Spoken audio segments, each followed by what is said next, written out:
So, I woke up the other day and I had this really long to-do list. And my oil burner decided it was going to clog up due to the sludge residue buildup at the bottom of the tank because I decided to fill it up with diesel to save money instead of paying for another expensive oil delivery. So it got extremely cold and I decided to use an electric heater to keep myself from freezing during my sleep with a heating pad for quite some time without so much as even a cat to keep me warm and kill the spiders and mice that began to crawl all over me and affect my immune system terribly with their dehydrated dust feces. And I found a spider bite pustule with a blood scab on it on my neck that's since become really visible over there. Still see that. I know what spider bites are like because I've been bitten by spiders a lot, and fortunately I did not have enough time to reorganize and clean the space where I sleep at night often, because I've been sleeping on the couch in a ball with a heating pad next to a small heater in front of a TV. Just seemed warmer, and that is lonely for some reason. And decided, well, it's time to sleep in the bed again. And I woke up in extreme pain all over my body, like as if I was poisoned, with this metallic taste in my mouth that can only be described as like an iron kind of almost blood kind of taste, and a feeling of like as if every joint and bone in my body was grinding against each other. And this lasted for a good 24 hours. And then I decided to eat some pineapple and take a hot shower. Try to like cope a little better with turn left on Auditorium the pain that was going throughout every time, every muscle. Like every muscle was tensed up. And I read about what happens when you get like a reaction to spider venom and like the viruses that they carry, and how sometimes you can have an autoimmune response. This felt like I had run a marathon and my whole body was sore like a ton of lead. And then I started to feel very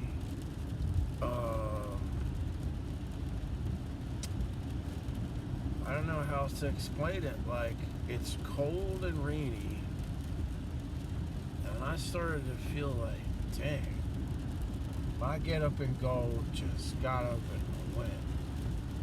And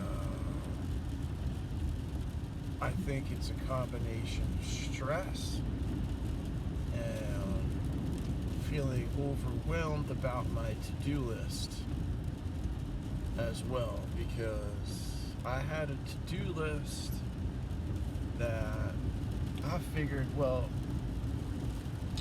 as soon as I enjoy a nice little Easter Sunday celebration, it's back to work on my to-do list. And I got that to-do list out. I looked at it, and I couldn't even move. I couldn't even lift my arm, like, to go grab a cup of tea. I was in so much pain and agony throughout my whole body. My nerve damage seems to be affected by something that is biting me in the house. Now, my brother, he's like, well, you had 2 people die in the house of cancer, and he knows damn well there's a lot of toxic, like, dust and powdered, like, silver, aluminum, and, like, cadmium, and all sorts of developing chemicals for developing film in the basement, as well as an oil burner that is leaky. Now, I'm going to have to call Phil Plumber again. I'm going to charge this dude, Ricky, that I just referred to, because I think the nozzle may be clogged with sludge. Now, it's almost spring. I mean, it is early April. It was 29 degrees when I woke up, and it was fucking raining, and they're saying it's going to snow. But I have so many different things to do that I'm overwhelmed at this point trying to navigate the financial flow in such a way as I'm making a lot more money than I'm making now, because I'm just not making enough money, and I don't pass judgment on anybody. I'm not criticizing myself. I'm not saying woulda, shoulda, coulda, and I think everybody deserves their fair share of sympathy and empathy towards their financial situation, and I don't think anybody should judge just because someone doesn't have a PhD or master's degree or is a CEO of a business with millions of dollars of sales by the time they're my age. Doesn't mean that they're fucking idiots, stupid. And I think that I'm not the only one who was faced with the reality, well, now I'm 25 years old, and my mother was diagnosed with cancer, given 6 months to live.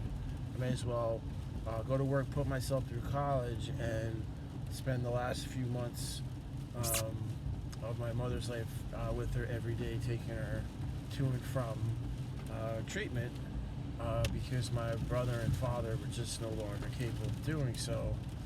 And when she died, I tried to go back to work for about a year or 2, and then found out my father was dealing with some terrible things that my brother was experiencing, having recently been discharged, or honorable discharge from the military, and getting in a lot of trouble. And then Dad calls me up and says, he's been diagnosed with these fractures in his spine. He's got cancer in his spine. Called me up. He's in the hospital. He's got blood clots. Dying 6 months, they said. And then it's like, help me get out of here. I got cracks in my spine. I can't walk. And they said he's never going to walk again. They put him home. I started to take care of him. My brother started acting crazy. I went back to work and followed it up in a nursing home. He's like, get me out of there, take me to treatment. They found some treatment, and for many years I did that. I took care of my father and made the focus on my father, so much so that he turned around on my wife, and my first one had cancer, had cervical cancer, and wasn't able to conceive, kept having miscarriages. Another one got pregnant, then the kid died shortly after birth, and he turns around and then another one just didn't want to have kids, wanted to party all the time. And he turns around and he goes, it's probably better you and I don't have a kid, because he's taking care of me full time. And was that selfish? No, probably not. It wasn't a good time to bring life into this world. Cancer sucks the joys out of everything. When you're sitting there holding someone's hand, not knowing if one day or next they're going to die, they're in the hospital, and they're in home. Can't get out of bed, the days of bedridden, and it goes like that for years. His body was falling apart, and he would fight to live, and I would take care of him for years like this, taking him for walks, to and from treatment, making him food, and just being like a nurse. As my dad, I was the only one, and he died, leaving me with a tremendous amount of debt, all this money, the IRS, the house, the mortgage, everything. Just sort of hit me at once. And then my brother tries to force the sale to take the house away. So been juggling so many different things, storage and trying to find different kinds of jobs and work, and having the security internet ripped in and out of the house several times, and being replaced by AI, and then having these experiences where I've been going to and from the court dealing with police, and thank God everything's been dismissed now and been able to save the house. But I'm working and I got this massive to-do list, these things I need to sell, these things I need to fix. I gotta rent out some rooms, and it's just like America has just become work. I gotta work every single fucking day, all day. And it's like there's so little time now left to sleep and do what you want to do in life, and it's not supposed to be that way. And it's funny, I talked to someone who reminded me how in there's so many cultures around the world who are subsistent more agriculturally and in harmony with nature. They work for 6 months and then take 6 months off. It's harvest time. It's time to enjoy the fruits of their labor. When I was in the South Pacific too, I saw some rhythms and qualities of life, but you gotta have some money, and I own a piece of property and it's so valuable, and I'm fighting so hard to save it. I really appreciate anyone out there. If you want to buy something for $20, it's worth like $150. I'll sell it to you. Some nice art, I'll package it up. Just let me know if you see some cool art and prints. That's all I got. Some of it I made with my dad, some of it was made exclusively by my dad. Some of it is just basically us as a family making it together. We couldn't have made a lot of the beautiful art in that house without each other. I was the Sasquatch kind of wilderness area dude going around. Wow, look at this, look what I found, wow. And people, and my mom, dad, my brother would be like, wow, Ollie, that's pretty amazing. They would take a picture of it, and they would draw a picture of it, and then make the art that you see in my house. And me, my art, it's different. It's inspired through different kind of vibes, and not as high quality. There's not as much of it. So the focus became on trying to sell my dad's prints. And these prints are badass. They're like really cool home decor that you start looking at them, you start tripping. And a lot of people appreciate that in this world because they're just not turned on. They just don't see the beauty in front of them for what it's worth, so they don't appreciate art. And hey, I don't judge people. They'd rather watch the game on TV. It's not for everybody, but for those of you who like art and you want a nice price of something that's going to go up in value, I'm having an estate sale. Take a look at the prices on Bobby's Studio Fine Art Gallery, then let me know what you like, and we'll work with you. Peace, love, and harmony. Namaste. Turn left